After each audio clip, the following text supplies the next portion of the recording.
नमस्कार, आप देख रहे हैं जवाब तो देना पड़ेगा और आपके साथ हूं मैं जयती मिश्रा। साल के अंत में राजस्थान में विधानसभा चुनाव होने हैं, लिहाजा प्रदेश में सियासी पारा पूरे चरम पर है। छात्र संघ चुनावों पर काफी दिनों से मंडरा रहे काले बादल आखिरकार छात्र नेताओं के लिए एक बुरी खबर लेकर आए। प्रदेश में चुनावी साल के बीच छात्र संघ चुनावों पर रोक लगा दी गई है और ऐसे में कैंपस की राजनीति या फिर यूं कहे छात्र संघ चुनाव लड़ने का सपना देख रहे युवाओं को गहरा झटका लगा है। सरकार के इस फैसले के बाद छात्र संगठनों में भारी आक्रोश है। प्रदेश भर में विरोध का सिलसिला शुरू हो चुका है। छात्र संगठनों का कहना है कि विश्वविद्यालयों और कॉलेजों में छात्र संघ चुनावों के लिए लंबे समय से तैयारी करते हैं, चुनाव जीतने के लिए दिन रात मेहनत करते हैं और सरकार के एक निर्णय से सभी छात्र नेताओं की उम्मीदों पर पानी फिर गया है। ऐसे में बड़ा सवाल यह है कि आखिर कैंपस की सियासी पारी शुरू करने वाली छात्र नेता राजनीति की पहली पाठशाला के गुर आखिर कैसे सीख पाएंगे। आज बात इसी मुद्दे पर।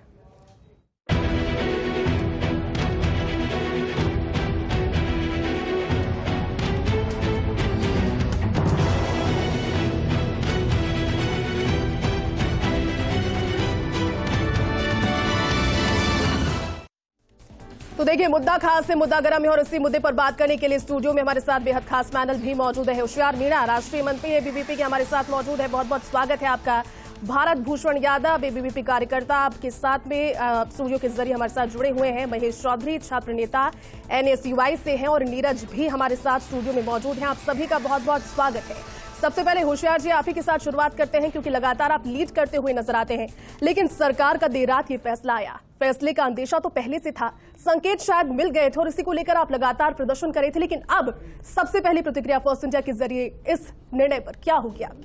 सिर्फ और सिर्फ ये लोकतंत्र के इतिहास में काला अध्याय है। इस काला अध्याय के कारण हजारों छात्रों की उम्मीदों पर पानी फिरा है और कहीं ना कहीं सरकार को डर है कि जिस तरीके से विद्यार्थी परिषद लगातार न्याय यात्रा के माध्यम से पेपर आउट की घटनाओं को, बहन बेटियों के साथ हो रहे बलात्कार, अत्याचार और दुराचार की घटनाओं को मुखरता के साथ में उठा रहा है और 200 किलोमीटर की पद यात्रा के माध्यम से युवाओं ने ये आक्रोश मुख्यमंत्री जी को जता दिया था कि कितने दुखी हैं वो छात्र। 1000 छात्र पैदल चलते हैं, उनके पैरों में छाले होते हैं और फिर भी वो नहीं थकते हैं और रुकते नहीं हैं। लगातार यहां वो काफिला बढ़ता है और विश्वविद्यालय में 10 तारीख को 10,000 की संख्या में छात्रों का एक समूह उमड़ के पड़ता है, जिससे सरकार को लगता है कि कहीं ना कहीं आज वो कमजोर हो चुके हैं। तो कहीं ना कहीं सरकार उस न्याय यात्रा से डर करके, उस माहौल से डर करके मुख्यमंत्री जी ने यह निर्णय लिया है और छात्रों को छात्र संघ की पहली पाठशाला जिसमें से वो खुद निकल कर आए हैं, अपने आप को बताने वाले छात्र संघ के मुखिया अब खुद उन छात्र संघ से डरे हुए हैं कि कहीं ना कहीं उनकी कुर्सी जाने का भय उन्हें सता रहा है। आज युवा वर्ग उनसे पूरी तरह नाराज है। युवाओं के सपने उन्होंने चूर चूर किए हैं। बहन बेटियों के साथ हो रहे प्रतिदिन लगातार बलात्कार और अत्याचार की घटनाओं ने युवाओं के मुंह को एकदम मजबूत कर दिया है कि हम मुंह तोड़ जवाब देंगे गहलोत सरकार को और बताएंगे कि छात्र संघ चुनाव में युवा वर्ग गहलोत साहब से नाराज है। इसी का ध्यान रखते हुए उन्होंने इंटेलिजेंस से इनपुट लिए और उन्हीं इनपुट को आधार बनाकर उन्होंने छात्र संघ चुनाव पर रोक लगाई, क्योंकि वो जानते हैं कि यदि छात्र संघ चुनाव हुए तो सब लोगों का सुपड़ा साफ होगा, विद्यार्थी परिषद विजयी होगी और चारों तरफ विद्यार्थी परिषद का भगवा लहराएगा। इसी की डर के कारण आज मुख्यमंत्री जी डर गए और न्याय यात्रा के बीच में भी उन्होंने कई व्यवधान पैदा करने की कोशिश की। लगातार पेपर आउट की घटनाओं के कारण हजारों छात्रों का समूह हमसे जुड़ा, बहन बेटियों के बलात्कार अत्याचार की लेकिन होशियार जी, ये बताइए ना कि जो वजह दी गई है पहले के परिप्रेक्ष्य और अभी के परिप्रेक्ष्य की तुलना जब हम करते हैं तो बहुत सारी चेंजेस है। लिंक 2 कमेटी की ही बात कर लीजिए, उसका उल्लंघन तो किया जा रहा था, ये आप मानते हैं या फिर नहीं मानते? जो उसका हवाला दिया गया है कि चलिए मोटी मोटी बात ये पूछ लेते हैं कि जिस तरह से वो कह रहे हैं कि सांसद एमपी एमएलए के पैसे इतने खर्च नहीं होते चुनावों में उनके जितने की छात्र संघ चुनावों में हो जाते हैं, लिमिट कितनी है और कितने होते हैं, उसको तो मानेंगे आप? बड़ी मूर्खतापूर्ण बात है कि एक मुख्यमंत्री को 10 साल बाद 2010 में छात्र संघ चुनाव चालू हुए, 14 साल बाद में पता चलता है कि लिंग 2 कमेटी के नियमों का पालन नहीं हो रहा।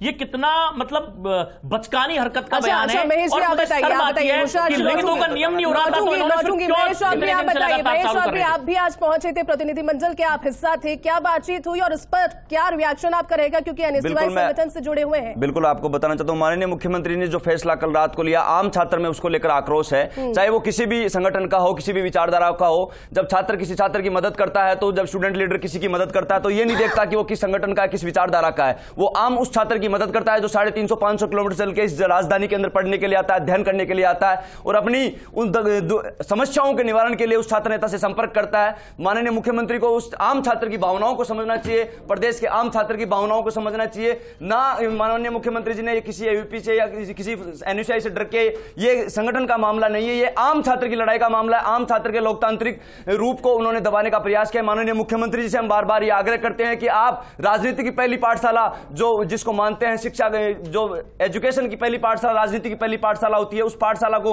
आप दबाने का प्रयास कर रहे हैं। माननीय मुख्यमंत्री जी, आपने भी अपने राजनीतिक जीवन की शुरुआत जहां से शुरू की, छात्र राजनीति से शुरू की, तो हमसे हम बारंबार आग्रह करते हैं और हमारा डेलीगेशन भी ये निवेदन करने गया माननीय मुख्यमंत्री जी के निवास पे कि आप निश्चित रूप से हमारी आम छात्र की भावनाओं को समझेंगे और जो छात्र संघ चुनाव करने को बंद कराने का जो फैसला लिया है, उसमें एक सकारात्मक मैसेज देते हुए जल्द से जल्द छात्र संघ चुनाव करने का निर्णय लिया जाएगा। हमें उम्मीद है पूर्ण सब लोग, किसी भी संगठन का हो, किसी भी विचारधारा का हो, वो ये चाहता है कि छात्र संघ का चुनाव हो। बात रही लिंग 2 कमेटी की, लिंग 2 कमेटी की अनुपालना कराना यूनिवर्सिटी प्रशासन का काम है। यह यूनिवर्सिटी प्रशासन का फेलियर है, ना कि सरकार का फेलियर है। यूनिवर्सिटी प्रशासन जानबूझ के लिंग 2 कमेटी की अनुपालना नहीं करवा रहा। अगर उन्हें लगता है कि लिंग 2 कमेटी की पालन, तो उन छात्र नेताओं को डिवार कीजिए ना।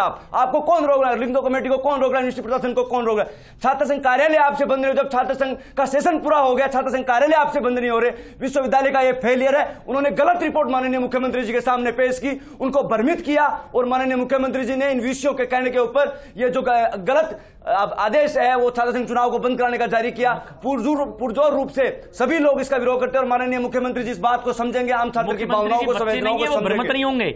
मुख्यमंत्री जी कोई छोटे बालक नहीं है, उन्होंने ये सोच समझ के डिसीजन किया है। उनको पता है कि कहीं ना कहीं ये हार रहे हैं। किसी संगठन की और विचारधारा की लड़ाई नहीं है, सरकार के छात्र की लड़ाई है। सरकार को ये रिपोर्ट जो दी है विश्वविद्यालय ने, वो विश्वविद्यालय अपने छात्र संघ के जो डीएसडब्ल्यू है, छात्र संघ अधिष्ठाता है, वो उन छात्र संघ के चुनावों को करवाने में सक्षम नहीं है। कहीं ना कहीं वो छात्र संघ प्रतिनिधियों को इतने दिनों से देख रहे हैं और सरकार ने उन्हें ढील दे रखी है। कहीं ना कहीं सरकार ने डिबेट का मुद्दा हो गया है क्या होशियार जी? आप मेरे को बताइए, वो जिस तरह से कह रहे हैं महेश जी, और आप दोनों आपस में इस चीज को लेकर आप साथ हैं ना, इस मुद्दे को लेकर? बिल्कुल। देखिए, छात्र संघ के चुनाव होने चाहिए और छात्र संघ चुनाव लोकतंत्र की पहली सीढ़ी है। इसमें विद्यार्थी सीखता है कि वो किस तरीके से लोकतंत्र में अपनी क्रिया प्रतिक्रियाएं कर सकता है और किस तरह से समाज के लिए जन कल्याणकारी योजनाएं ला सकता है, और छात्रों को दूर दराज से, गांव ढाणी से आने वाले लोगों को किस तरीके से वो उपयोगी साबित हो सकता है, किस तरीके से छात्र सेवा कर सकता है, उसकी यह प्रथम पाठशाला है। और इसी प्रथम पाठशाला ने इस देश और प्रदेश के प्रमुख नेतृत्व दिए हैं। तो अब ये चीज उलझ कर रह जाएगी क्या कि निर्णय किसका रहा? मुख्यमंत्री ने यह निर्णय लिया है या फिर जो कमी रही है वो यूनिवर्सिटी प्रशासन की ओर से रही है? आप दोनों तो इस पर बात करें, आगे भी लौटूंगी, लेकिन भारत भूषण जी, आपके हाथ में चोट कैसे लगी? सबसे पहले तो ये बताइए, होशियार जी से बात हो रही थी, होशियार जी चोट कैसे लगी है भारत जी को? ये चोट उस प्रदर्शन में पुलिस प्रशासन ने और सरकार ने पड़वाई है, जिसने कि भरत जी खुद उसका बयान करेंगे। जो डंडे इनके पड़े हैं उनका बयान खुद ही करना है। चले आप बताइए भारत जी, किस तरह से चोट लगी और आप क्या कहेंगे? क्योंकि अब तो इस तरह से आपने रणभेरी तो बजा दी है, लगता है कि जब तक पुनर्विचार नहीं होगा, आप सड़कों पर निकलेंगे तो उस तरह की चोटें तो और लगेगी फिर। मैम, जिस प्रकार से आप देखिए, विश्वविद्यालय और महाविद्यालय शिक्षा के मंदिर हैं। इन विश्वविद्यालय और महाविद्यालय में मुख्यमंत्री जी भी पढ़े हैं, भगत सिंह, देश के बड़े बड़े नेता, वैज्ञानिक सब पढ़ के निकले हैं। लेकिन आप राजस्थान विश्वविद्यालय में आज सुबह से देखिए, पुलिस के पहरा है विश्वविद्यालय में, दंगा नियंत्रण वाहन वहां परमानेंट खड़ा रहता है। विश्वविद्यालय में, प्रदेश में कोई नया विद्यार्थी अपने माँ बाप को लेके एडमिशन लेने आता है तो सबसे पहले गेट पर देखते हैं कि दंगा नियंत्रण वाहन खड़ा है। लेकिन अगर एडमिशन के टाइम का आपने चूंकि जिक्र किया, माफ कीजिएगा, वापस से आप कंटिन्यू कीजिए, लेकिन एडमिशन के टाइम तो छात्र राजनीति पूरी चरम पर होती है। वहां पर जब पहुंचते हैं, आपने जिस तरह से जिक्र किया कि पेरेंट्स पहुंचते हैं, तो उनको तो फिर भी वही नहीं, जब नजारा है वो नजर आ ही जाता है, जिसमें कभी तो लाठियां चल रही होती है, कभी प्रदर्शन हो रहा होता है, कभी सद्बुद्धि यज्ञ आप कर रहे थे 3 दिन पहले। मैम, वही कह रहा हूं, जब एक माता पिता गेट पे देखता है कि दंगा नियंत्रण वाहन, तो एक नैरेटिव सेट होता है कि क्या विश्वविद्यालयों में दंगे होते हैं क्या? अगर विश्वविद्यालय में दंगे नहीं होते ये गाड़ी क्यों खड़ी है? तो मुख्यमंत्री जी विश्वविद्यालयों को इनको एक दंगा, विद्यार्थियों को आतंकी और विश्वविद्यालयों को दंगा नियंत्रण साबित करके कलंकित करने का प्रयास कर रहे हैं। आप मैम विश्वविद्यालय की सुबह से हालात देखिए, पुलिस का पहरा है, आम विद्यार्थियों को यहाँ परेशान किया जा रहा है, कोई लाइब्रेरी में पढ़ने जा रहा है तो कोई पढ़ने नहीं दी जा रहा, पुलिस पहरे पे है। हम वहां के विद्यार्थी हैं मैम, हम ये करौली की और जिस प्रकार से जोधपुर की जो दलित बहन के साथ घटना हुई हम उसका विरोध कर रहे थे। विरोध आप देखिए, मुख्यमंत्री जी चाहते हैं कि लोकतंत्र में कोई भी आवाज नहीं उठाए। उसका अब बताइए अब इसके बाद में क्या कोशिश की जाएगी, क्योंकि आज मुलाकात आपकी हो गई है। नीरज जी आप बता दीजिए, क्योंकि लगभग जो आंकड़ा है वो 400 कॉलेजेस और 500 सरकारी कॉलेजेस, तरह से 1000 कॉलेजेस बन रहे हैं जहां पर चुनाव नहीं होने से नुकसान तो होगा, लेकिन जो एक लीडरशिप की क्वालिटी यहां से निकलती है अगले चुनावों के लिए या फिर राजनीति के अगले भविष्य के लिए, वो यहाँ पर रुक गई है। क्या लगता है आपको इस वजह से? मैडम मैं आपको बताना चाहता हूँ, अगर मुख्यमंत्री महोदय हमारे हक में फैसला नहीं लेते हैं तो पूरे प्रदेश के अंदर छात्र नेता प्रदर्शन करेंगे, उग्र आंदोलन करेंगे और उसका खामियाजा पूरे राजस्थान सरकार को भुगतना पड़ेगा।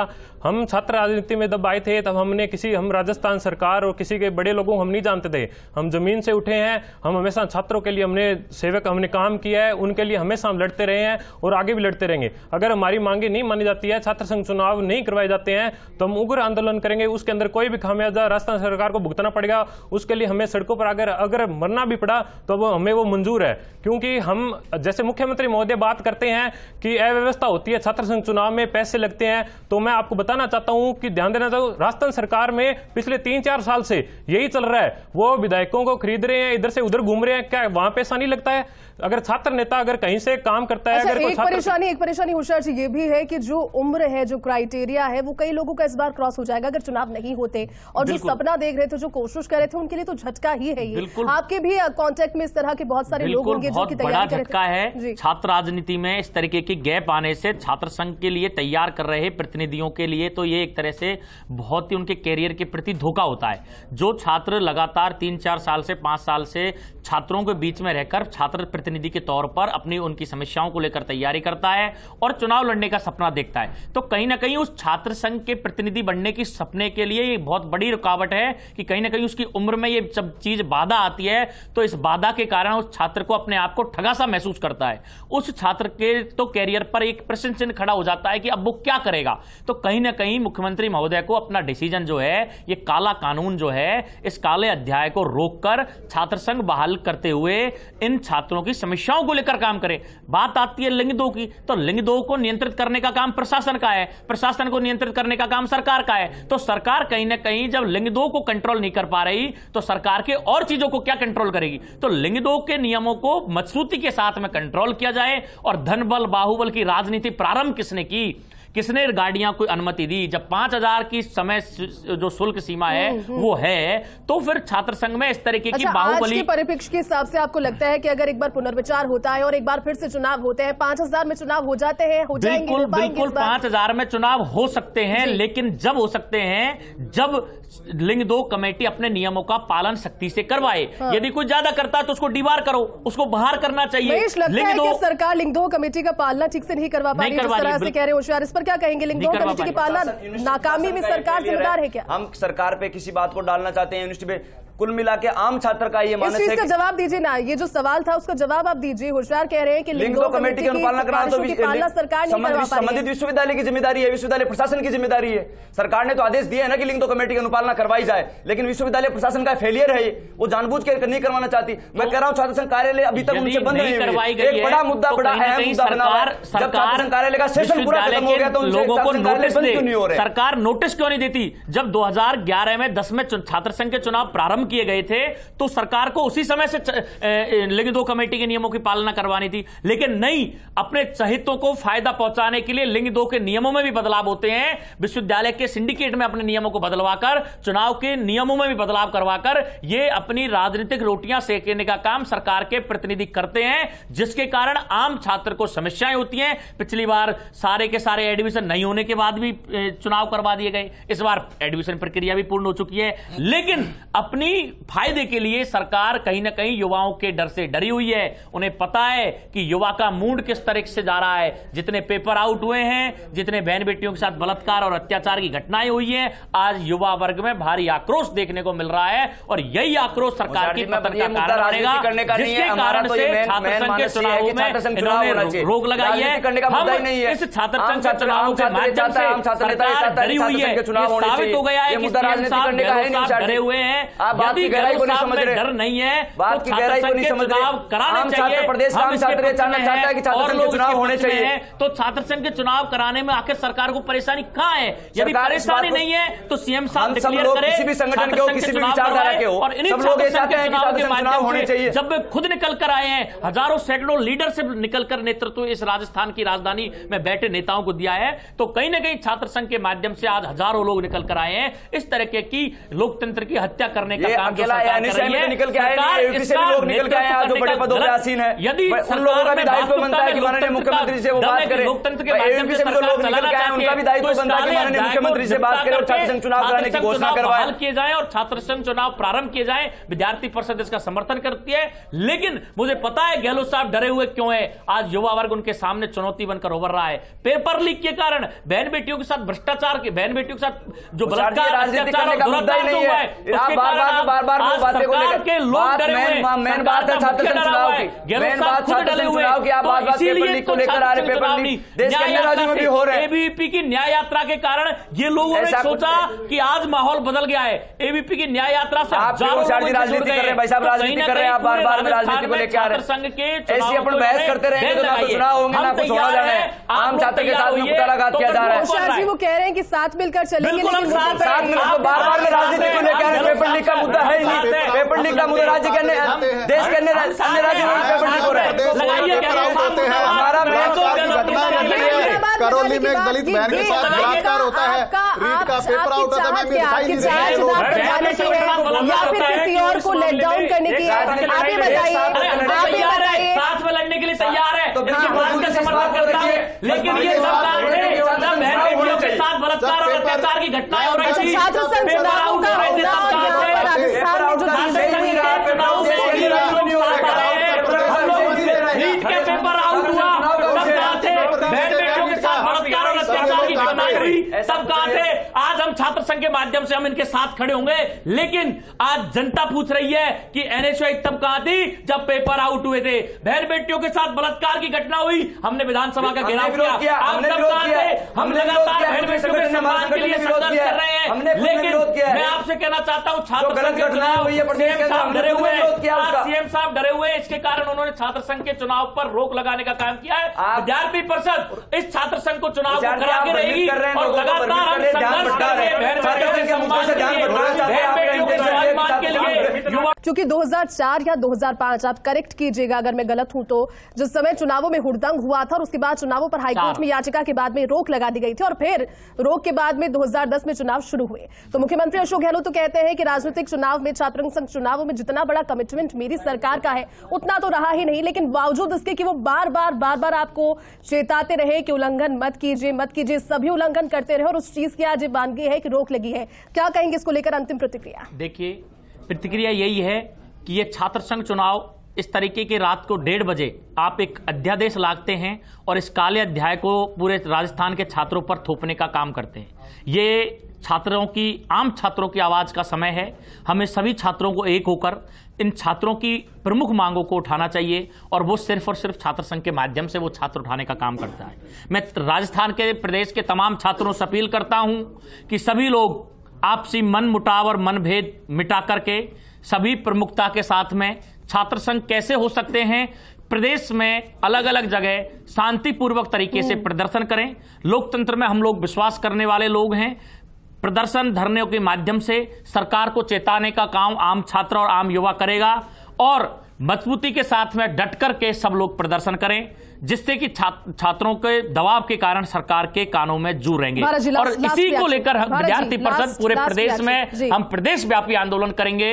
उस प्रदेश व्यापी आंदोलन के माध्यम से सरकार को चेताने का काम विद्यार्थी परिषद करेगी। साथ ही हम तमाम कॉलेजों के आम छात्रों को साथ में लेकर के इन छात्र संघ के काले अध्याय को लेकर एक मिशन बोर्ड में विद्यार्थी परिषद आएगी और हमारा एक ही उद्देश्य रहेगा कि छात्र संघ चुनावों की बहाली की जाए। इन छात्र संघ चुनावों की बहाली को लेकर हम हमेशा तत्पर हैं और आम छात्र के साथ में कंधे से कंधा मिलाकर उस छात्र की पीड़ा को उठाने का काम करेंगे और न्याय यात्रा के कारण जो सरकार डरी है, रिएक्शन आप भी दे दीजिए और बारी-बारी से रिएक्शन 10 सेकंड के भीतर रिएक्शन। भारत जी, इस प्रकार मुख्यमंत्री जी कह रहे हैं कि मैंने छात्र संघ चुनावों की शुरुआत की थी, मैम तब विधानसभा चुनाव हो गए थे, अब क्या किया जाएगा? अभी होने वाले हैं जी। और मुख्यमंत्री जी ने आप देखो मुद्दा क्या बनाया, आप क्या करेंगे आगे वो बताइए। मैम एक मिनट मारा हूं, बाहुबल का नाम ले रहे हैं। पिछली बार इन्हीं के सरकार के जो मंत्री है उसकी बेटी चुनाव लड़ी थी, जोधपुर विश्वविद्यालय में मुख्यमंत्री के बेटे वहां घूम रहे थे, तो इनसे पूछे तो ये लोग वहां क्या कर रहे थे। लेकिन विद्यार्थी परिषद का स्पष्ट मानना है छात्र संघ चुनाव होने चाहिए, हम समर्थन में सभी 10 सेकंड के भीतर रिएक्शन। नीरज मैडम मैं कहना चाहूंगा, मेरा एक ही उद्देश्य है, राजस्थान विश्वविद्यालय पूरे प्रदेश के अंदर जो भी छात्र संगठन है वो एक साथ आकर हक की लड़ाई लड़े और छात्र नेताओं के लिए लड़ाई लड़े, जिससे प्रदेश के राजस्थान सरकार की आंखें खुले और छात्र संघ चुनाव करे जाए और उग्र आंदोलन करे। इसके लिए समय नहीं है, मेरा यही है सभी एक भाईचारे से आकर लड़ाई लड़े और इसे छात्र संघ चुनाव की मंजूरी दिलाएं। महेश, भाईचारा रहेगा क्या लास्ट तक? बिल्कुल निश्चित रूप से छात्र संघ चुनाव आम छात्र की डिमांड है, चाहे वो किसी भी संगठन का हो, किसी भी विचारधारा का हो। निश्चित रूप से सब लोगों को एक जाजम पे आना चाहिए, एक साथ आना चाहिए और अपने हकों की आवाज को बुलंद करने के लिए ये मजबूती से छात्र संघ चुनाव की मांग को उठाना चाहिए। निश्चित रूप से भाईचारा कहाँ चले गए थे, निश्चित रूप से लाठीचार्ज हमारे ऊपर भी, लाठीचार्ज हमारे ऊपर भी होता, भूषण जी लाठीचार्ज हमारे ऊपर भी होता, हमारी सरकार है फिर भी हमारे ऊपर लाठीचार्ज हुआ था। जब आम छात्र की आवाज को बुलंद करने का काम करते हैं तो बात यही है कि अगर सब कुछ ठीक रहता तो इस समय चुनावी परवान पूरे चरम पर होता, लेकिन उम्मीद यही करते हैं कि चुनाव और छात्र राजनीति के जो भी गुर हैं वो आप लोग आजमा पाए और उस पर संभवतः अगर पुनर्विचार किया जाता है तो फर्स्ट इंडिया फिर से आपको आमंत्रित करेगा और रिएक्शन एक बार फिर से आप सभी के लेगा। बहुत बहुत शुक्रिया आप सभी का हमारे साथ जुड़ने के लिए और चलिए जवाब तो देना पड़ेगा कि आज के खास टॉपिक पर फिलहाल के लिए बस इतना ही। आप देखते रहिएगा फर्स्ट इंडिया न्यूज, क्योंकि खबरों का सिलसिला लगातार जारी है। नमस्कार।